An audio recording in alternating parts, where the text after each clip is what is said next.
अब से ठीक 15 घंटे बाद यानी कल 11 अक्टूबर सुबह 11 बजे Narendra Modi Indian space association के प्रोग्राम में होंगे। वो स्पेस वैज्ञानिकों से इंटरैक्ट करेंगे, स्पेस साइंस में हो रही तरक्की को देखेंगे और फ्यूचर के लिए गाइडलाइंस बताएंगे। मोदी के लिए ये रेगुलर चीज है। पिछले 20 साल से मोदी हर सेक्टर की खबर रखते हैं, हर सेक्टर के स्टेक होल्डर से इंटरैक्ट करते हैं। जो लोग मोदी को नहीं जानते वो तरह तरह की बातें बनाते हैं, मगर मोदी के बारे में पक्की बात तो वही बता सकता है जो मोदी को आज से नहीं कम से कम 20-25 साल से जानता हो। गृहमंत्री अमित शाह ने मोदी के साथ गुजरात में भी काम किया है और दिल्ली में भी।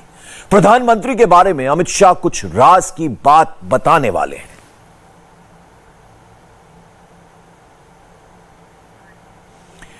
तो आपको बता दें, प्रधानमंत्री नरेंद्र मोदी ने जो कुछ किया है अब तक उसके बारे में अमित शाह काफी कुछ जानते हैं और यह राज जो है वो अमित शाह बताने वाले हैं।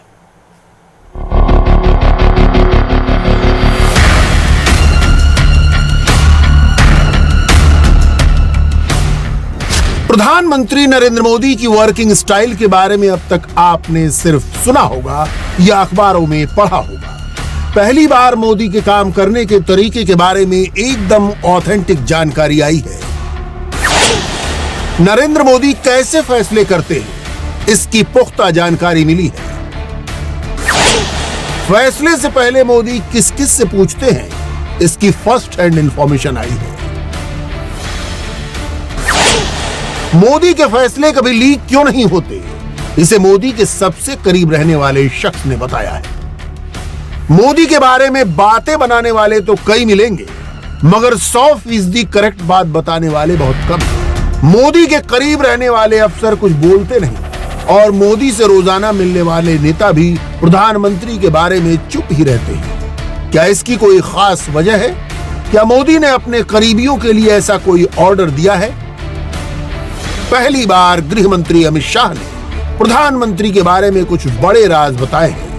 मोदी की कहानी अमित शाह की जुबानी पहली बार आपको टीवी पर दिखाएंगे। मोदी शासन के 20 साल में मोदी के सबसे करीब अगर कोई रहा तो वो है अमित शाह। पार्टी और सरकार के बारे में जानने वाले कहते हैं कि मोदी सबसे ज्यादा शाह पर यकीन करते हैं, मगर मोदी के बारे में शाह कितना जानते हैं और कितना बताते हैं, चलिए पॉइंट बाय पॉइंट देखते हैं। सवाल नंबर 1, क्या नरेंद्र मोदी डिक्टेटर है? मैंने मोदी जी को नजदीक से काम करते हुए देखा है। ये सारे लोग जो आरोप लगा रहे हैं बिल्कुल बेबुनियाद आरोप है। मैंने मोदी जी जैसा श्रोता देखा ही नहीं। किसी भी समस्या के लिए बैठक हो, कम से कम मोदी जी बोलते हैं, बहुत सब लोगों को धैर्यपूर्वक सुनते हैं और फिर उचित निर्णय लेते हैं। और कई बार तो हमें भी लगता है क्या भाई इतना सोच विचार हो रहा है। एक बार बैठक, 2 बार बैठक, बहुत धैर्यपूर्वक वो निर्णय करते हैं और छोटे से छोटे व्यक्ति के सुझाव की गुणवत्ता के आधार पर वो महत्व देते, व्यक्ति के आधार पर नहीं देते। तो ये कह देना कि वो निर्णय थोपने वाले नेता है, जरा भी सच नहीं है। और जो लोगों ने उनके साथ काम किया है, काम करने वालों में भी क्रिटिक होते हैं, वो भी इतना तो जरूर कहेंगे कि इतने डेमोक्रेटिक तरीके से कैबिनेट कभी नहीं चलती होगी।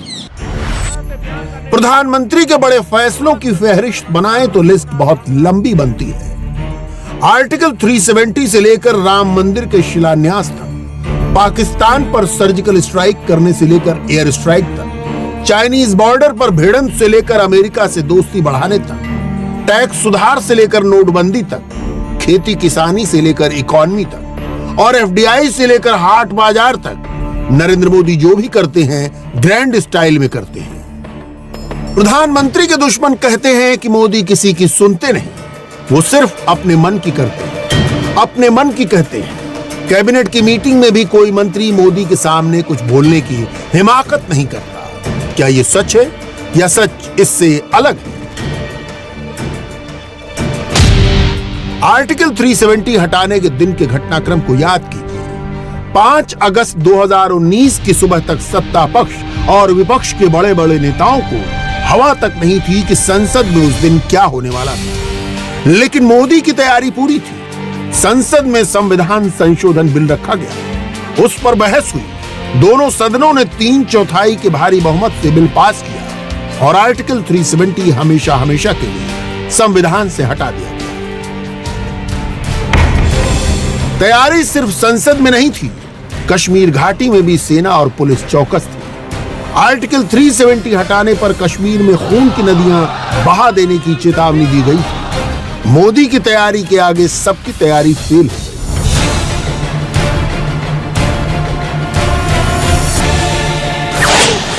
सवाल नंबर 2, मोदी के फैसलों की किसी को हवा क्यों नहीं लगती? वो डिसिप्लिन के आग्रही है, तो कोई फोरम में जो डिस्कशन होता है वो बाहर नहीं आएगा। एक जमाने में आ जाता था सब आप लोगों के उपयोग के लिए, अब नहीं आता है।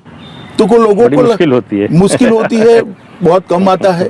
तो लोगों को लगता है फैसला मोदी जी ने ले लिया। लोगों को मालूम नहीं है कि जनता को भी मालूम नहीं है, जर्नलिस्टों को भी मालूम नहीं है कि ये सामूहिक चिंतन का परिपाक है।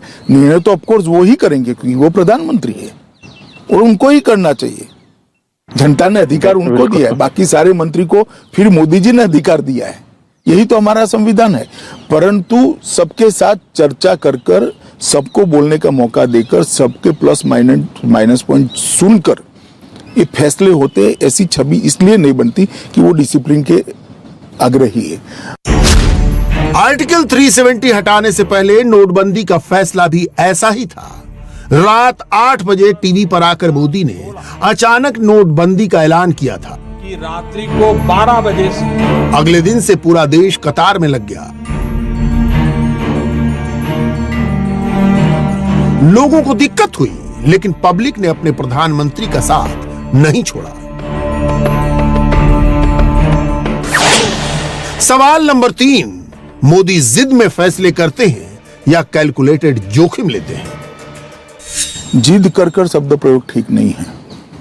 वो जोखिम लेकर फैसला करते हैं वो सही है, क्योंकि उनका मानना है और कई बार सार्वजनिक जीवन में उन्होंने कहा भी है कि हम देश बदलने के लिए सरकार में आए हैं, सरकार चलाने के लिए सरकार में नहीं आए।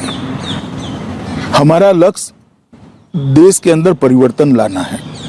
130 करोड़ की जनता को विश्व में, दुनिया के सबसे बड़े लोकतंत्र को विश्व में एक सम्मानजनक स्थान पर पहुंचाना है, जो जबकि पोटेंशियल सालों से यहां पड़ा है।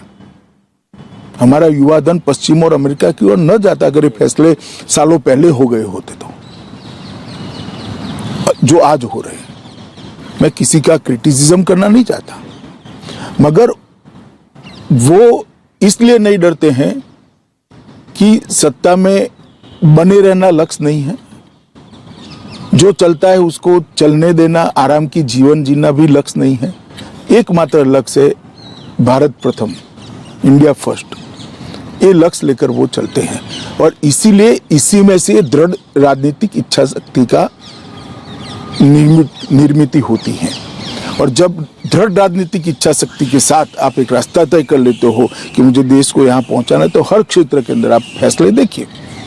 नोटबंदी का फैसला और कोई ले ही नहीं सकता, मैं आपको बताता हूं। इतना बड़ा फैसला उन्होंने लिया और हमारी टीका करने वाले जो करेंगे वो करेंगे, मगर मैं बताता हूं इससे देश के अर्थतंत्र के माहौल में बहुत बड़ा परिवर्तन आया कि नहीं, ये सरकार का व्हील है, काला धन नहीं चलेगा। कई बार व्हील का परिचय कराना, इच्छा का परिचय कराना भी बड़ी बात होती है।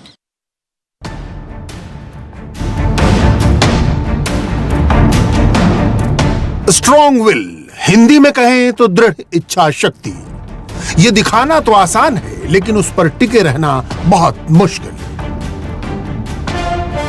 एग्जाम्पल के लिए, आतंकवाद के सवाल पर पाकिस्तान से बात न करने का फैसला यूपीए सरकार ने आसानी से ले लिया, लेकिन 2008 के मुंबई टेरर अटैक के बाद तब की मनमोहन सिंह सरकार ने पाकिस्तान पर हमले का आइडिया ड्रॉप कर दिया। इंडियन एयरफोर्स तैयार थी, भारत के लड़ाकू विमान टेक ऑफ के लिए रेडी थे, बम फिट कर दिए गए थे, मिसाइलें लगा दी गई थी, लेकिन डॉक्टर मनमोहन सिंह ने तब एयरफोर्स को ग्रीन सिग्नल की जगह रेड सिग्नल दिखा दिया। मोदी से पहले के हिंदुस्तान में हमेशा स्ट्रेटेजिक रेस्ट्रेंट की बात होती थी। नतीजा ये था कि पाकिस्तान मनमर्जी करता जाता था और भारत को हजारों जख्म देकर लहूलुहान करने की स्ट्रेटजी पर चलता रहता था। मोदी प्रधानमंत्री बने तो पहले दिन से तय कर लिया कि पाकिस्तान को उसकी गलतियों के लिए जब तक सबक नहीं सिखाया जाता तब तक वो नहीं सुधरेगा। पाकिस्तान को पता होना चाहिए कि वो मिसबिहेव करेगा तो अंजाम भुगतेगा, वरना वो एक जैसी ही गुस्ताखियां बार बार करता रहेगा। ये ह्यूमन साइकोलॉजी है जिसके मास्टर नरेंद्र मोदी हैं। सवाल नंबर 4, मोदी कितने दृढ़ प्रधानमंत्री हैं? 7 साल के अंदर सारी व्यवस्थाएं अपनी अपनी जगह सही। हाँ, समस्याएं आती है, आएगी भी, भविष्य में भी आएगी, मगर समस्या को एड्रेस किया जाता है, तत्काल एड्रेस किया जाता है, उसका समाधान निकालने का प्रयास किया और संवेदनशीलता के साथ उसको आगे बढ़ाया जाता है। और इसके कारण एक दृढ़ राजनीतिक इच्छा शक्ति के कारण देश की सुरक्षा व्यवस्था भी चौक चौबंद हुई।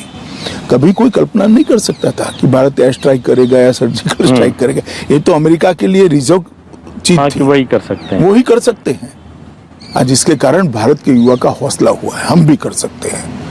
कभी ये नहीं हो सकता था कि कोई प्रधानमंत्री कहेगा कि $5 ट्रिलियन की इकोनॉमी बनने का साहस भारत में है और हम पहुंच सकते हैं। ढेर सारे स्टार्टअप आए, लोग लगे, मुझे विश्वास है $5 ट्रिलियन की इकोनॉमी मोदी जी के नेतृत्व में बन ही जाएगी।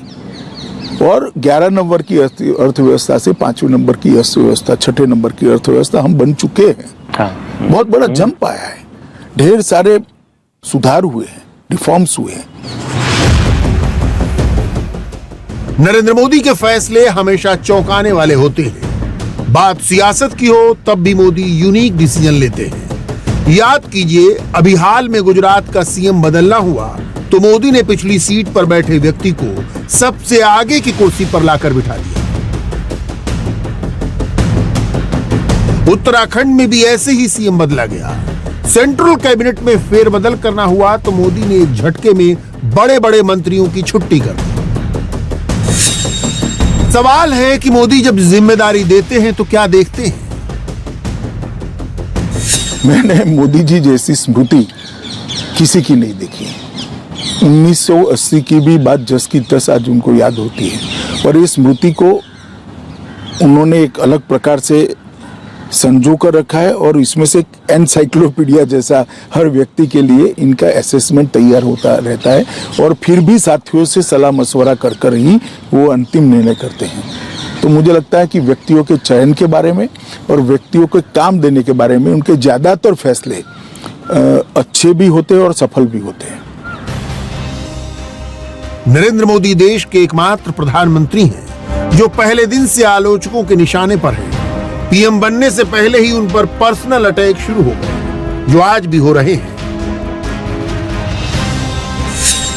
नरेंद्र मोदी को भ्रष्ट कहा गया, लेकिन यह आरोप मोदी पर चिपक नहीं पाया।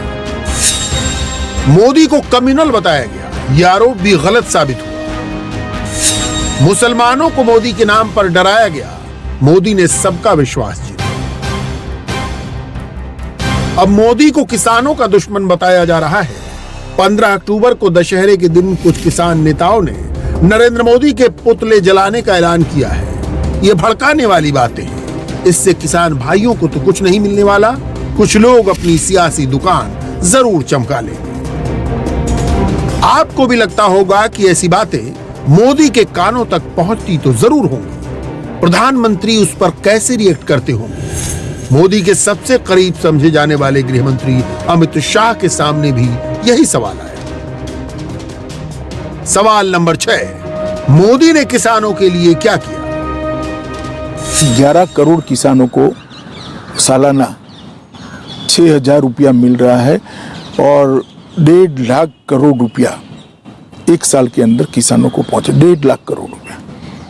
कभी यूपीए सरकार ने 60,000 करोड़ का ऋण माफ कर कर बहुत बड़ा काम किया था, ऐसा बताते थे। कहते हैं उसी से चुनाव 60,000 करोड़ तो बैंक में ही वापिस आ गए, किसान को कुछ नहीं मिला क्योंकि ये तो बैंक का ऋण माफ हो गया। तो बैंक में ये ये 1.5 लाख करोड़ रुपया सीधा किसान को मिला है, जिसे इसको बैंक से ऋण ही नहीं लेना। जो 1.5 एकड़ 2 एकड़ के खेत है, जो हमारे बहुत सारे प्रदेश में एवरेज जोत इतनी ही है, उसका तीनों खेती का खर्चा ही 6,000 होता है, तब उसको ऋण ही नहीं लेना पड़ता है। ये बहुत बड़ी उपलब्धि है, इसको कोई अलग तरीके से देखता नहीं है। एक और ऋण माफ करने की पॉलिसी लाना और दूसरी ओर किसान को ऋण न लेना पड़े ऐसी स्थिति में ले जाना। वो 60,000 करोड़ का ऋण माफ किया था, आपने 60 के 60,000 करोड़ बैंकों में आ गए। हमने 1.5 लाख करोड़ दिया जो किसान के पास गए और किसान ऋण मुक्त हो गया। मैं मानता हूं ये यूनिक विचार है। इसी प्रकार से आज घर में अकाउंट न हो ऐसा कोई घर देश भर में नहीं।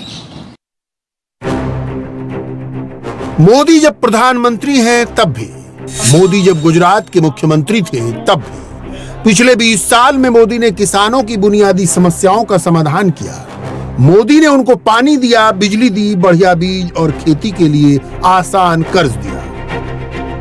2001 में गुजरात के किसानों ने भी पहले मोदी का विरोध किया था, लेकिन धीरे धीरे बात उनकी समझ में आ गई। 2021 में देश के ज्यादातर किसान मोदी की बात समझते हैं। कुछ किसान धरने पर बैठे हैं, लेकिन सरकार ने कभी भी उनको जबरदस्ती हटाने की कोशिश नहीं की। परिवार में सिमटी पार्टियों के नेता मोदी पर अटैक करते हैं। वंश परंपरा वाले नेता मोदी की डेमोक्रेसी पर सवाल पूछते हैं। करप्ट सिस्टम के कारिंदे भी नरेंद्र मोदी से नाराज रहते हैं। इतने सारे पर्सनल अटैक के बाद भी कुछ तो बात है कि मोदी कठोर फैसले लेने में पीछे नहीं रहते और चुनाव दर चुनाव हर बार जनता मोदी के नाम पर जनमत देती है। पिछले 50 साल से देश की सियासत का इतिहास रहा है कि अच्छे से अच्छा प्रधानमंत्री भी 2 से 3 साल के कार्यकाल के बाद अपनी लोकप्रियता खोने लगता है। इंदिरा गांधी, राजीव गांधी, नरसिम्हा राव और मनमोहन सिंह ऐसे कई एग्जाम्पल हैं, लेकिन नरेंद्र मोदी इकलौते प्रधानमंत्री हैं जिनकी लोकप्रियता घटने की बजाय बढ़ रही है। कोरोना का पीक टाइम गुजरने के बाद नरेंद्र मोदी की अप्रूवल रेटिंग 71% तक पहुंच गई। ये किसी भी वर्ल्ड लीडर से अधिक है। सवाल नंबर 7, मोदी की लोकप्रियता का राज क्या है? हर विरोध के साथ मोदी जी और मजबूत होते हैं और वो मोदी जी का हौसला बढ़ता है, क्योंकि जनता का आशीर्वाद उनके पास है, जनता का समर्थन उनके साथ है और जनता चट्टान की तरह नरेंद्र मोदी जी के साथ खड़ी है। और लोकतंत्र में इससे बड़ी उपलब्धि क्या हो सकती है कि पूरे देश की जनता, एक आदमी कटु फैसले लेते हैं, कड़े फैसले लेता है। कई बार तो जनता के लिए भी कड़े फैसले होते हैं। काले धन पर जब आप नकेल कसते हो, जब आप आर्थिक सुधार करते हो, टैक्स इरोजन के सारे लूपहोल्स को सील करते हो, तो कष्ट तो कुछ लोगों को होता है। हो सकता है हमें वोट, सालों तक वोट देने वाले लोगों को भी हो, मगर वो समझते इसमें मोदी को क्या मिलने वाला है। मोदी को कुछ नहीं मिलने वाला है, इसमें देश का भला होने वाला है। आरोप तो हम पर भी लगाने का प्रयास किया, मगर चिपकते नहीं है, क्योंकि पारदर्शिता है। सार्वजनिक जीवन में सरकार, जनता की 1 करोड़ आंखें होती है जो आपको बारीकी से देखती है। मोदी जी को भी देखती है, किसको बख्शती नहीं है जनता। मगर सार्वजनिक जीवन में जब ये मालूम पड़ता है कि इसमें कुछ नहीं है, कितना भी आरोप लगा दो, नहीं चिपकते हैं आपसे। आजादी के बाद भारत के लोकतंत्र में नरेंद्र मोदी एक ही राजनीतिक शख्सियत है जिस पे हर प्रकार के गंदे घिनौने आरोप लगाने का प्रयास किया गया। भ्रष्टाचार से लेकर कम्युनल राइट्स से लेकर सब प्रकार के, एक भी नहीं चिपका। इसका एकमात्र कारण है कि पारदर्शी जीवन है, निजी कुछ नहीं है। प्रचारक से प्रधानमंत्री बने नरेंद्र मोदी ने वर्ल्ड लीडर बनने तक का सफर तय किया है। पॉलिसी बनाते वक्त मोदी अगर पॉलिटिक्स देखते तो कभी भी कड़वे फैसले नहीं ले पाते। मोदी ने सख्त फैसले लिए, फिर भी जनता उनके पीछे चट्टान की तरह खड़ी है। मोदी के विरोधी इसका मर्म नहीं समझते, इसलिए पॉलिसी की जगह वो मोदी की पर्सनैलिटी पर अटैक करते हैं और मोदी से मात खा जाते हैं। आगे बढ़ते हैं। कश्मीर में नेशनल इन्वेस्टिगेशन एजेंसी ने बड़ा अभियान शुरू किया है। 200 से ज्यादा लोग हिरासत में लिए गए हैं। इनमें पत्थरबाजों से लेकर आतंकियों के ओवरग्राउंड वर्कर तक शामिल हैं। पिछले दिनों कश्मीर में 7 आम लोगों की हत्या आतंकवादियों ने कर दी थी। इनमें एक सिख और 2 कश्मीरी पंडित शामिल थे। इसके बाद ही एनआईए ने बड़ा ऑपरेशन शुरू किया है, जिससे इन छोटे आतंकी हमलों के जिम्मेदार लोगों को सबक सिखाया जा सके, क्योंकि यह आतंकवाद का नया पैटर्न है और इससे निपटने के लिए नए एक्शन की जरूरत है। कश्मीर में आतंक के खिलाफ बड़ा एक्शन शुरू हो चुका है। एनआईए ने करीब 200 लोगों को हिरासत में लिया है। इनमें पत्थरबाज भी हैं और आतंकियों के ओवरग्राउंड वर्कर भी। कश्मीर में एनआईए ने यह कार्रवाई अक्टूबर में 7 आम नागरिकों की हत्या के बाद की है। सरकार ने कश्मीर के लोगों को भरोसा दिया है कि आतंक फैलाने वालों को मुंहतोड़ जवाब दिया जाएगा। ये सच है कि टारगेटेड किलिंग की जा रही है एक मैसेज देने के लिए, और आतंकवाद फैलाने की जो कोशिश कुछ लोग यहां हैं और कुछ लोग उनके आका हैं जो कहीं और बैठे हैं।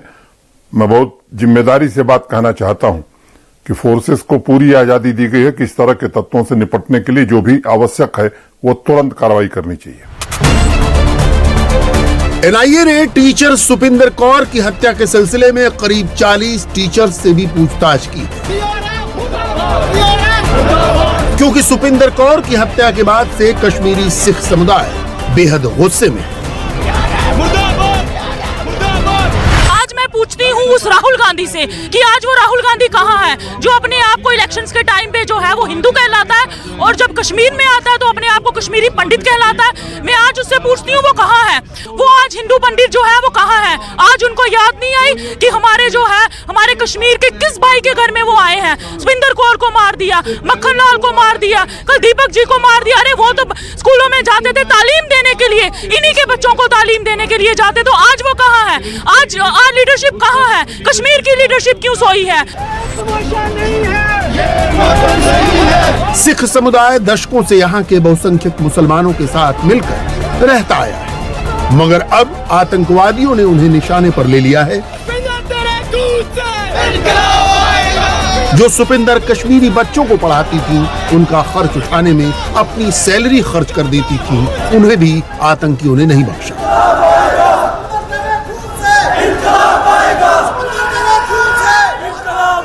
वो किसी चीज में मुलव्वस नहीं है, वो अपने पढ़ाई के काम में लगी हुई है, इल्म बांटने में लगी हुई है, एजुकेशन को प्रोपोगेट करने में लगी हुई है, और उस पर ये गोलियां चलाई जाती हैं। और जिसके लिए हम तवक्का करते हैं कि जो यहाँ की मेजॉरिटी कम्युनिटी है, जिसको कल भी हमारे साथ शामिल होना चाहिए था जुलूस में, क्योंकि इसके खिलाफ वो भी इसकी मजम्मत करे और परजोर लफ्जों में स्ट्रांगली इसको कंडेम करे। अगर ये साजिश नहीं है तो इस बच्ची को, इस दीपक चंद को, सिटाम में वहां 40 बंदे थे, 40 बंदों में से इन दोनों को आइडेंटिफाई करके बाहर निकाल दिया। यहाँ ये सरदार नहीं है तो ये दीपक चंद है, इनके माथे पर लिखा था ये सुपिंदर कौर है। मसला ये जो है कि अगर ये कत्ल करने से, माइनॉरिटी के कत्ल करने से मसला हल होता है तो हम खुलेआम कहते हैं कि हमें बोल दो, आप यहाँ से चले जाओ, हमें बोल दें, दिलाराना तौर से बोलते हैं हमें आपकी जरूरत यहाँ नहीं है, हमें सिख बरादरी की जरूरत नहीं है, आप यहाँ से चले जाओ। सिख ही नहीं, कश्मीर में बचे खुचे पंडित भी टेररिस्ट के टारगेट पर हैं। घाटी में इस महीने के शुरुआती 7 दिनों में 7 आम नागरिकों की हत्या हो चुकी है। इनमें 3 हिंदू, 1 सिख और 3 मुसलमान।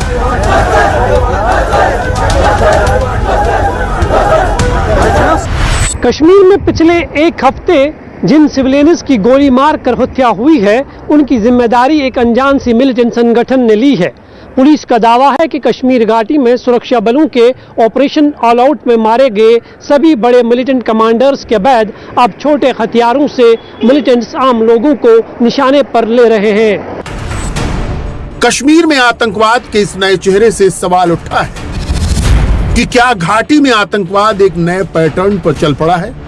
क्या कश्मीर में एक बार फिर से 1990 को जिंदा करने की कोशिश हो रही है? सीमा के उस पार बैठे आतंकवाद के आका क्या इंडिया के खिलाफ किसी नई साजिश को अंजाम देने में जुट गए हैं?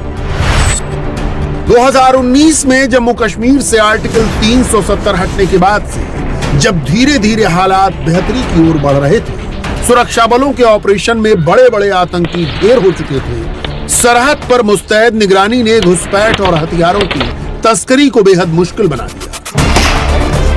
बदले हुए हालात में सीमा पार बैठे आतंकवाद के आकाओं ने कश्मीर के लिए नया टेरर प्लान तैयार किया है। इस टेरर प्लान के तहत आम नागरिकों को निशाना बनाया जा रहा है। इन आतंकी हमलों के लिए AK-47 या किसी बड़े हथियार की बजाय पिस्टल इस्तेमाल की जा रही है। साल 2021 में अब तक आतंकवादी 28 आम नागरिकों की हत्या कर चुके हैं। कश्मीर में आम नागरिकों को मारकर दहशत फैलाने की जिम्मेदारी एक अनजान से आतंकवादी संगठन TRF ने ली है। TRF यानी द रेजिस्टेंस फ्रंट, ये लश्कर-ए-तैयबा की नई कश्मीर ब्रांच है। लश्कर-ए-तैयबा का सरगना हाफिज सईद है जो पाकिस्तान में छिपा बैठा है।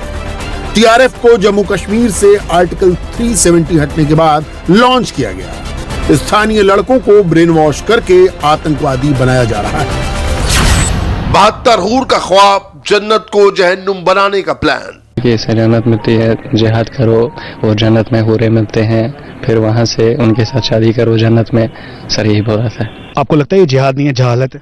हाँ सर, जहालत है, जिहाद नहीं है। अब हमें समझ आया। जिहाद के नाम पर बच्चों के हाथों में पाकिस्तानी पिस्तौल। 16 साल के भी लड़के हैं इसमें, 15 साल के लड़के भी हैं, 20 से कम बहुत लड़के हैं इसमें, इस तंजीम में जिनको गुमराह किया गया है सर। इस तंजीम में तकरीबन 45 लड़के हैं सर, 40 सिर्फ पिस्टल पे है और उसमें से भी कुछ बहुत सारे लड़के ऐसे हैं जो खाली हाथ है। एक रिपोर्ट के मुताबिक TRF में टीन एज और यंग लड़कों को शामिल किया जा रहा है जिनकी उम्र 15 से 25 साल की है, जो छोटे हथियारों के साथ आसानी से एक जगह से दूसरी जगह मूवमेंट करते हैं। खास बात यह है कि इनके बारे में सिक्योरिटी फोर्सेस को कोई खास जानकारी नहीं है क्योंकि ये अब तक किसी भी दूसरी मिलिटेंट संगठन से नहीं जुड़े हैं। ऐसे में TRF के नाम पर मिलिटेंट हमले करने वालों की जानकारी और पहचान करना सुरक्षा बलों के लिए मुश्किल हो रहा है। पाकिस्तान की खुफिया एजेंसी ISI ने बहुत खतरनाक प्लान तैयार किया है। वो अब कश्मीर के आतंकी सर्कल से बाहर के यूथ के जरिए छोटे छोटे आतंकवादी हमले करा रहे हैं। कांटेक्ट दिया सहल ने और उसके बाद मैं +92 पाकिस्तान के साथ कांटेक्ट बात में कर रहा है। वो बोल रहा मैं आपको एक्टिव करूंगा, मैंने उसको बोला ठीक है। फिर उसके बाद उसने काम दिया, मुझे ग्रेनेड दिया इस्लामाबाद अस्पताल में। फिर मैंने वहाँ से फर्स्ट टंकी से लाया, बाथरूम से, फिर वहाँ से मैंने लाया, फिर मैंने काम किया। उसके बाद मैंने ग्रेनेड फेंका। उसने 1000 के लिए बोल रहा था। क्या कहा? मैं 1000 दूंगा, ग्रेनेड चलाओ। तुमने फिर क्या किया? सर मैंने बोला नहीं, मैं नहीं चलाऊंगा। सर मैंने एजाज को बोला, दूसरे बंदा उसको दिया, तो सर उसने चलाया। ये वो कश्मीरी युवक हैं जो पिछले साल द रेजिस्टेंस फ्रंट के चंगुल से बचकर निकले थे। सुरक्षा बलों ने इन्हें आतंक के शिकंजे से छुड़ाया तो पाकिस्तान के इस नए टेरर प्लान का पर्दाफाश हुआ। असल में जम्मू कश्मीर से आर्टिकल 370 हटने और सिक्योरिटी फोर्सेस का शिकंजा कसने के चलते पाकिस्तान के पालतू आतंकी संगठनों के लिए कश्मीर में बड़े हमले करना बहुत मुश्किल हो गया है। सीमा पर इंडियन आर्मी का जबरदस्त पहरा है। जो आतंकी LOC पार करता है उसको ऊपर पहुंचा दिया जाता है। वहीं कश्मीर घाटी में सुरक्षा बलों ने ज्यादातर बड़े आतंकवादियों को ढेर कर दिया है। सीमा पर जबरदस्त निगरानी के चलते न आतंकी आ पा रहे हैं और न ही हथियार। इसीलिए पाकिस्तान के पाले आतंकी संगठन अब छोटे हथियारों से आम लोगों पर अटैक करा रहे हैं और इसके लिए कम उम्र के लड़कों का इस्तेमाल कर रहे हैं। इसमें पाकिस्तान का दोहरा नफा है। पाकिस्तान की एक और बड़ी चुनौती खुद को FATF की ब्लैक लिस्ट में जाने से बचाने की है। इसलिए वो खुफिया मिलिटेंट संगठनों का नाम इस्तेमाल नहीं कर रहा है। कश्मीर में टॉप मिलिटेंटों के मरने के बाद पाकिस्तान और उसके मिलिटेंट संगठनों ने छोटे छोटे हमले की स्ट्रेटजी अपना ली है। सुरक्षा एजेंसियों के मुताबिक कश्मीर में टेररिज्म की नई वेव की एक बड़ी वजह घाटी में धीरे धीरे लौटती नॉर्मलसी भी है जो पाकिस्तान को चुभ रही है। कश्मीर में चुन चुन कर अल्पसंख्यकों को निशाना बनाकर हो रहे आतंकी हमलों ने 1990 की याद दिला दी है, जब एक रणनीति के तहत कश्मीरी पंडितों को निशाना बनाया गया। 1990 में आतंकियों ने कई नामचीन कश्मीरी पंडितों की हत्या कर दी। उसके बाद मस्जिदों से पंडितों के घाटी छोड़ देने की वार्निंग जारी की जाती थी, जिसके बाद बड़ी संख्या में कश्मीरी पंडितों ने घाटी छोड़ दी। तब 60,000 से ज्यादा कश्मीरी पंडित परिवारों ने दहशतगर्दी के खौफ से कश्मीर घाटी छोड़ी थी। घाटी में अब तक 1,000 कश्मीरी पंडितों की संपत्तियां अवैध कब्जे से छुड़ाई गई हैं। आतंकवादियों और उनके आकाओं के बीच खलबली की ये भी एक बड़ी वजह है। श्रीनगर ऐसी जगह है कि घटना करके पूरे अंतर्राष्ट्रीय जगत को एक मैसेज देने की कोशिश यहाँ के कुछ लोग जो आतंकवाद को पनाह देते हैं, और एक इकोसिस्टम भी है इसका, और कुछ लोग इस देश में नहीं बल्कि उस पार से इसके लिए काम कर रहे हैं। मैं कहना चाहता हूं कि पूरे इकोसिस्टम को ही ध्वस्त करेंगे, और हम पीस बाई करने में विश्वास नहीं करती है गवर्नमेंट। हमको पीस इस्टेब्लिश करनी है जम्मू कश्मीर में। जिस तरह श्रीनगर में सबके बीच लोकप्रिय कश्मीरी पंडित मक्खन लाल बिंद्रू की हत्या की गई, वो बिल्कुल वही पैटर्न है जो 1990 में देखा गया। जिस तरह 1990 के दशक में आतंकवादी चुन चुन कर कश्मीर में अल्पसंख्यक हिंदुओं और सिखों को टारगेट करते थे, वही आज हो रहा है। इस इकोसिस्टम के बहुत मैनिफेस्टेशंस हैं। गोली कौन चलाता है, सोच किसकी है, सैंक्टिटी कहां से आती है, लेकिन as a Kashmiri, not just as mayor of Srinagar, मेरा ये मानना है और मैंने ये बात बिल्कुल साफ शफाफ अल्फाजों में बयान की है कि माशरती तौर हमें एज अ कम्युनिटी ढाल बनना चाहिए। जो हमारी माइनॉरिटीज़ हैं, जो हमारे भाई बहन हैं, उनके सामने ढाल बन के खड़ा रहना चाहिए, और एक आवाज़ में, बुलंद आवाज़ में, बबांगे दुहुल ये बताना चाहिए कि हम ये नहीं होने देंगे। हम अपनी जान से उनकी जान की हिफाजत करेंगे। और सबसे अहम जो बात है कि ये जो हम कहते हैं मिलिटेंट हैं, अननोन गनमैन हैं, इस बकवास को बंद करने का टाइम आ गया है। ये कोई मजहब इसको सैंक्टिटी नहीं दे सकता। इस्लाम तो बिल्कुल क्लियरली कुरान शरीफ में कहता है कि एक इंसान का कत्ल, एक बेगुनाह का कत्ल पूरी इंसानियत के कत्ल के बराबर है। तो मैंने वहां भी ये कहा कि ये आप बोलिए ही मत कि इसका मजहब क्या था। मजहब तो इंसान का होता है। Barbarians animals have no religion. उस वक्त घाटी की एथनिक क्लींजिंग पर कश्मीर के बड़े नेता खामोश रहे। 3 दशक बाद वही नेता हाशिए पर है। आर्टिकल 370 हटने के बाद अब ये कश्मीरी लीडर अल्पसंख्यकों के साथ खड़े होने का दम भर रहे हैं ताकि सरकार पर सवाल उठा सके। बीजेपी की सरकार बड़े बड़े दावे करती है कि हमने जम्मू कश्मीर में हालात ठीक कर दिए हैं।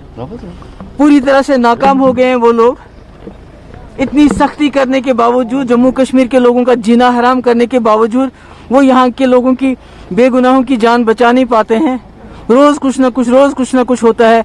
और ये हमारी सरदार जो हमारे भाई हैं, इन मुश्किल हालात में, इतने तकलीफ दे हालात में ये लोग हमारे साथ यहाँ डटे रहे, बने रहे। आज उन पे भी अटैक हो गया। इसकी जितनी मजम्मत हो मुझे लगता है वो कम है।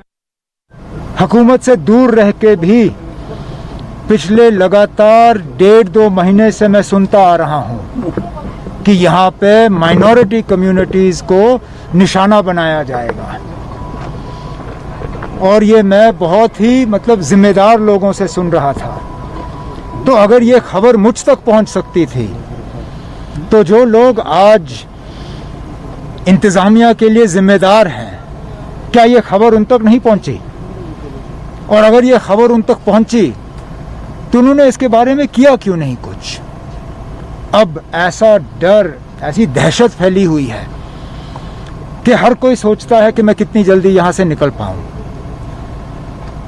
हम सब की, और खासकर हम जो मेजॉरिटी कम्युनिटी से ताल्लुक रखते हैं, हमारी एक बहुत बड़ी जिम्मेदारी बनती है इस वक्त कि हम अपने तरफ से जितना भी हो सके, कम ज्यादा, हम अपने भाइयों को, बहनों को, अपने हमसायों को एक सेंस ऑफ सिक्योरिटी देने में एक कोशिश करें ताकि एक बार फिर हमें 1990s जैसे हालात जो हैं वो ना देखने पड़े। आतंकवाद के इस नए चैलेंज से निपटने के लिए बड़ा ऑपरेशन शुरू किया गया। संदिग्धों को हिरासत में लेकर पूछताछ की जा रही है। नशे के शिकार युवकों की सख्त निगरानी की जा रही है। सिविलियन इलाकों में भी चौकसी बढ़ाई जाएगी, जिससे कश्मीर को दोबारा आतंक की आग में झुलसने से बचाया जा सके। इंडिया टीवी हर वक्त हर जगह डाउनलोड करने के लिए सर्च करें India TV news Google play store या ऐप स्टोर पर।